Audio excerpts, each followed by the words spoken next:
right, so if you use rideshare apps, you know that in exchange for convenience, you agree to put your life in the hands of a complete stranger, and that's an incredible amount of trust to place on someone you don't know. I use rideshare apps on pretty much a weekly basis, and while the only real issue I've ever had is a driver smelling of extreme BO, it's still a giant risk, and most Americans can't afford the luxury of a private driver. But what if there were a service kind of like a Lyft or an Uber, but with guns? Or at least with the protection of guns and a driver trained and vetted to use that firearm to keep you safe and sound. And what if you could get this service starting at around 65 bucks? Well, it sounds like a cool idea, and it may be coming to a city near you. The service is called BlackWolf, and it's got my attention. Joining me now with the full backstory and more is founder and president Kerry KingBrown. Kerry, I'm very intrigued by this, and I know that there's a whole backstory. So before we get to the logistics of the app itself and the service, why do something like this? How did you get it started, and what motivated this to come into existence? Well, I mean, that question is, I love that question because now I get to get into the backstory, right? So I've been doing security for about 19 years now. I've done every type of security from static, now all the way to the political arena. And it's to the point where when I was with these certain celebrities and seeing, their family members get in the vehicle and they're always asking questions like, how much does it charge? How much does it cost? And it's to the point where I was like, if I can create something that can help people who don't make that type of money, that was my initial thought. Then I got into human trafficking victims. And I had one client, she was in it for 3.5 years. She ended up having a daughter out of this. And I was assigned to her for 2 years. And it took her almost 1.5 years to shake my hand, to look me, in the eye. Mm-hmm. And I think about a month before, my contract ended, she asked me, she goes, you need to create something for people like me, my daughter, because you're very personable. You're very good with handling these type of situations. And I was like, yeah, she's right. How do I create something? So at first I was like, okay, I'm going to create my own transportation. And I was thinking about getting like some type of buses or whatnot, but that was too hard. Taxis, you have Uber, you have Lyft, you have all these things. So it became the fact that I was starting to reach out to guys with, like the black SUVs, like, hey, I want to do something for sex traffic or human traffic victims. That was the basis of the BlackWolf app. So BlackWolf existed before BlackWolf app. I have BlackWolf Execs, which is the security side to it. Right. So it became, I just kept the name, and it became a ride share because I went home one night and I'm like, how can I create something? And I started looking, who can build me an app?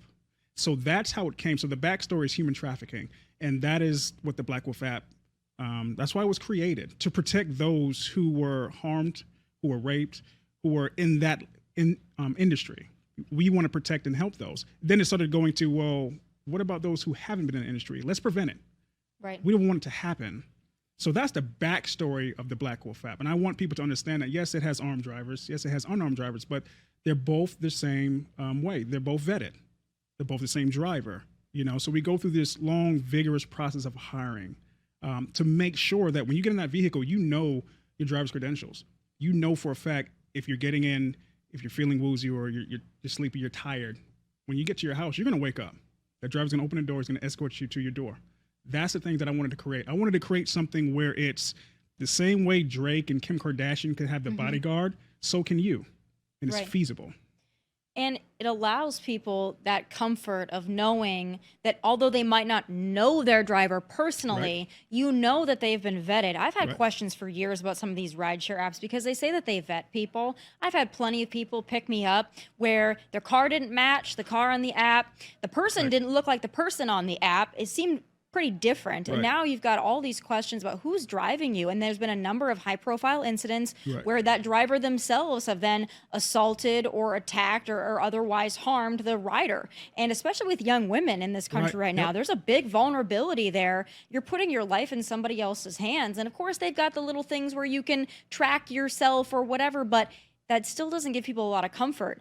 But what you're talking about is what celebrities have or public figures have. They have a driver, or they have security. You've combined it into one and you've made it accessible. So I think a lot of people are thinking, okay, how do you make this affordable for people? How do you go about doing that to where you can offer this for a price that average folks can afford? I mean, so I always tell people it's similar to like Uber Black. We didn't want to make it to the point where it's outrageous. It costs more, yes, but it's about protection. I'm not going to make it to the point where we're on the same level as Uber. I would never do that. It wouldn't make sense for what I'm creating because I want the driver to get paid. I want him to be happy, and we want the rider to feel comfortable. Like, okay, it's a little bit more expensive, but it's not, breaking the bank, right. So that's the biggest thing. Just to go back to what you said, our process, what I like about our process, we actually do orientation where we see the driver. You can't download our driver side app. That means you can't go on you can't. You have to be invited. Your credentials have to be uploaded first. We're going to make sure that your license is even active. So your security license is active in the state, wherever we're at. Those are the things we do before you even can get that link. So We're going through that process to make sure you are who you are. And as we build our second app, and that's a whole nother conversation, but our second app is going to be, I would say, 20 times better than what we have right now. It's going to make a process a lot easier. But again, it's just about the comfort. When you get inside the vehicle, like, I want to be to the point where, like, if you book a BlackWolf app, when you press that button, you're like, okay, you feel good. There's no wonder. I wanted to remove that. Because it is. I mean, it does cause a lot of anxiety, especially for young women. I mean, myself personally, I don't know who's going to show up. I don't know if me being in a different position, I don't know if they're going to hate me or if they're going to love me too much. You just don't know. Right. I use an alias on all of my apps, but when I show up, it's like, it's pretty evident who it is. It's, if you know who I am, you know who I am. Right. So, but even for people that don't have name recognition or they're not public figures, just people that they want to pay a little extra, it's a luxury service, but it's not an unattainable service. It's like, maybe you upgrade on Southwest to Business Select, but you're not necessarily flying private. Okay, to me, that's what it seems like.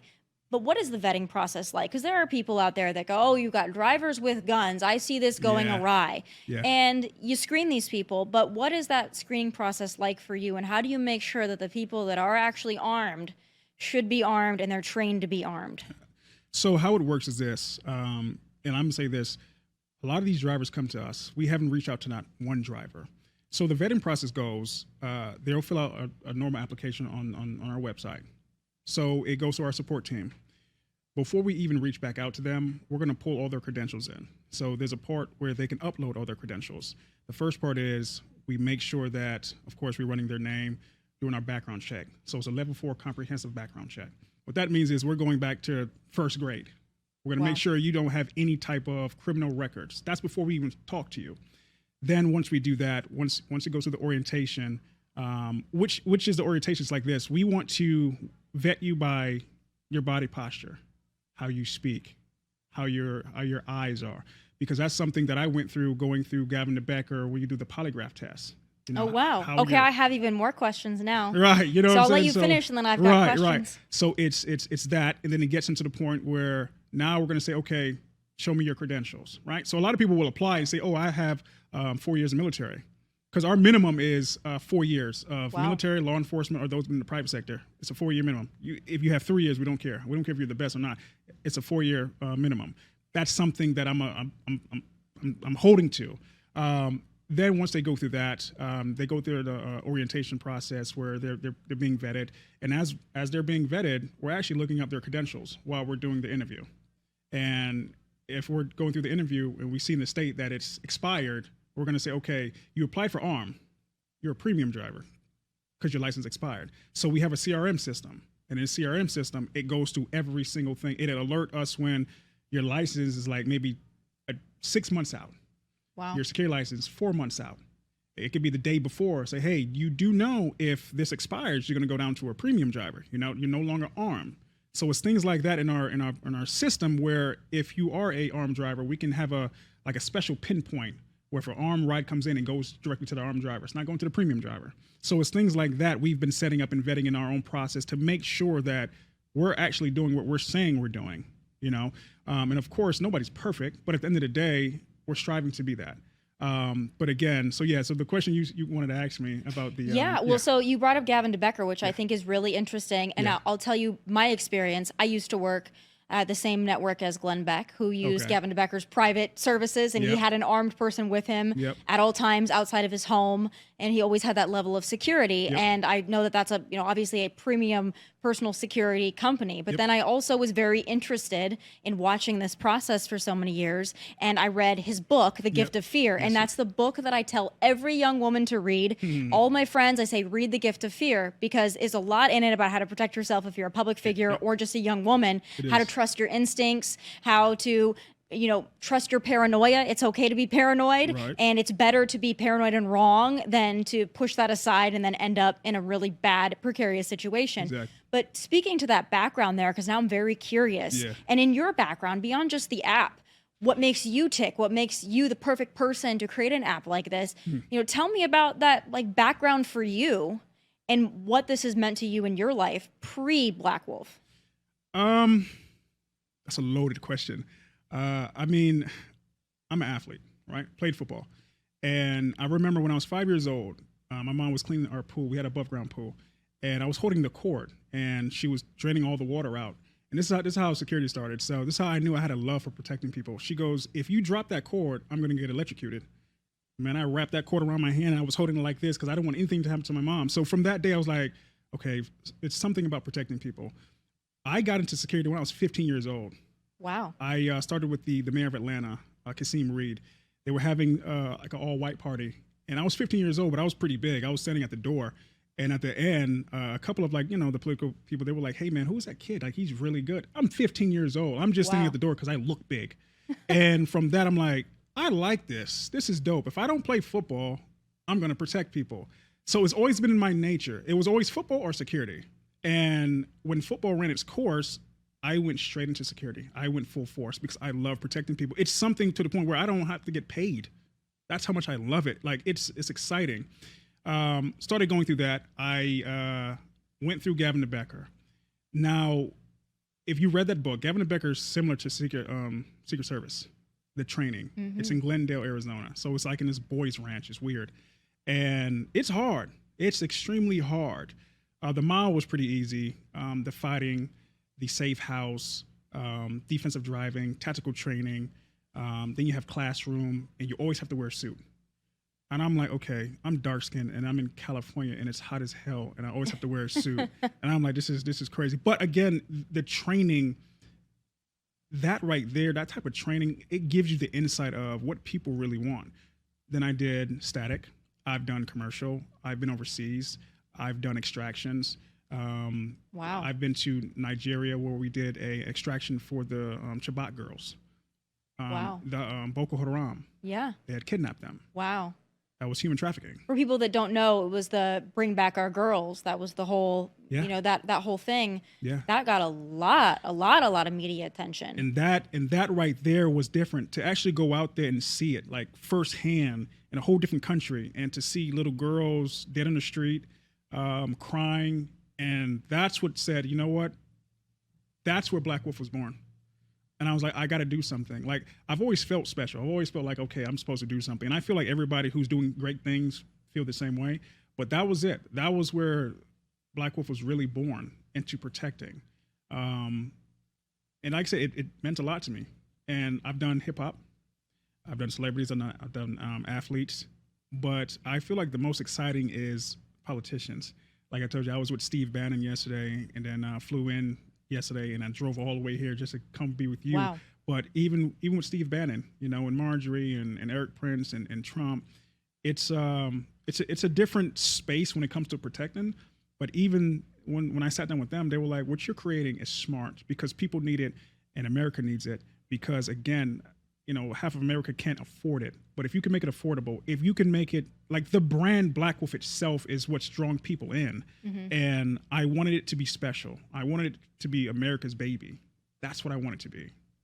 It's amazing. Yeah. And your background is amazing. And I'm sure that there are a lot of folks like you who have dedicated their life to service of some sort, whether it be the military, law enforcement, security, whatever that may be. And this has another side to it too. It's providing jobs for people who have a special set of skills, Right. a unique set of skills that maybe don't know what to do with those skills Right. after they come out of the military or law enforcement, and they want to help, but this is creating jobs for people. Can you tell me about some of the folks that you employ and what this means to them in their life and how they've kind of found you, and what this has done for the progression of their career? Other than security professionals, like military guys that reached out to me on LinkedIn and just randomly, even real estate brokers reached out to me because they're like, one lady, she reached out to me. She was like, this is perfect because when I show houses, I don't feel safe. And she was like, how can I become a driver? I'm like, but you do real estate. Yeah. That has nothing to do with rideshare. And she's like, no, this is smart. Like, this is a side hustle for me. I like it. I was like, okay, well, that's interesting. I'm having people who've driven buses for children saying, hey, I want to join. And that's a good thing now that we're partnering with so many security companies where we've just hired firearms instructors. So Wow. now the drivers are going to have to go through firearm instruction and defensive driving. Because again, I'm building a platform for those who hold that license to come in and say, you know what, I want to do something even better. Because if we can build the BlackWolf to be a world-renowned platform, right? A guy who just started a security company or a guy who's just getting in security can now join with a recognized brand. And now he has access to many clients. That's how you build your portfolio. So again, I tell people, it's not just an app, because I'm building something where through an app, you would have residential, you have travel, international, domestic, you have close protection, you have bodyguard, you have touring. Like, that's what I'm building. So, to the outside world, no, it's an app. No, it's not. This is a platform, especially for, like I said, the clients who've been in, sex trafficking, human trafficking. We want to be the ride that picks them up when they're captured. Like hashtag freedom ride, hashtag freedom of fear. I saw yours is fearless, and I was thinking like, oh, freedom of fear. And I was like, we got to push that freedom of fear. Yeah. When you get in a car, like, you're like, this is comfortable. Delta.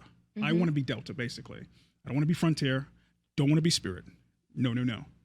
So it's things like that we're building, man. This is a platform, and it's only going to get bigger and bigger with the right people, not the wrong people, but the right people. And again, to see mothers that have children that are working, they can't take their daughter to gymnastics. Like when I was in Atlanta, before I took off to Connecticut, I took a young lady to gymnastic practice. Her mom was like, I trust you. If you hurt my daughter, I'm gonna beat you up. I said, no, there's no fighting. No, I got your daughter. And I took her daughter and I waited with her daughter. Wow. I sat there and I waited with her daughter and I gave her a high five. I said, you did great. I don't know nothing about gymnastics. I don't. But it was the fact that I showed her mother, like, no, this is what I've been doing. The drivers are going to reflect me. They're going to make sure you feel comfortable. So when you're at work, you don't have to be looking at your phone like, where's my daughter? That's what I wanted to create. I wanted to create a brand where it's a necessity and it's normal. So BlackWolf app is going to become normal. Right. It's going to become a normal thing now. So again, yeah, that's, I don't want to be rambling on, but it's just, So where are you for people that are like, hey, I hope this is in my city? Where are you currently and where are you expanding to? We're in Atlanta and or Georgia and Florida. And cities are Jacksonville, Tampa, Orlando, West Palm, Fort Lauderdale, Miami. Great cities to start with. Right. Nashville, coming to Nashville. Which is fantastic as well. Chicago. Needed. Arizona. Needed. Yeah. Arizona. And we just got the thumbs up for Texas. That's amazing. So for people who are in these cities that they want to find your app, they're like, wow, this sounds amazing. Right. They can just go to the App Store and download it, and it's at their fingertips. BlackWolf app. Yep. Wow. On all social media platforms as well. And a lot of people have these ideas, but when it comes to the follow through of actually getting an app, building it, the structure, that's where the hard work is. And you've done that. And I think people are going to be very, very excited about this. It's a luxury service, but it's not unattainable. Right. And it's for people that they want to pay a little extra to feel better, to not have any worries. And when you think about it, a little bit extra to pay to know you're going to get there safely and to know that your life is going to be protected, that's worth the extra few bucks it's going to cost them. Yes, and it's not unattainable. So I would encourage everyone to go check it out. I'm so happy you're coming to Nashville. I will certainly be a customer in Nashville. We hope so. And I'm happy to do that. I mean, I got to tell you, I have my share of instances anyway. Right. So I love that idea. And I think that you're going to bring jobs to people that have a unique set of skills. So there's so many positive elements of this. I wish you the best of luck. You don't need it. It's fantastic. BlackWolf. And I hope everyone goes and checks it out. And I hope you expand far and wide because it's certainly needed. Yeah. Thanks for sharing all that with me. And thank you for bringing this to the U.S. because it's needed. Thank you so much for having me. I'm excited. Absolutely. Let's go I'm Nashville. excited too. Come bring it to Nashville, please. Yeah. Folks, I encourage you to check BlackWolf app out if it's in your city or coming to your city. Seriously, it's a peace of mind that we can all afford and we should all strive to afford because it's so important. And that does it for this very special episode of Tomi Lahren is Fearless. Thank you for watching. Please be sure to tune in again live Monday at 1 p.m. Eastern. Please like and subscribe to the YouTube channel at Tomi Lahren is Fearless. From Nashville, God bless and take care. What's up, guys? Thank you for watching Tomi Lahren is Fearless. If you want more of my hottest takes, must-see conversations, and of course, my final thoughts, click here and make sure you subscribe here so you'll never miss a beat. I'll be here every weekday and I hope you'll join me.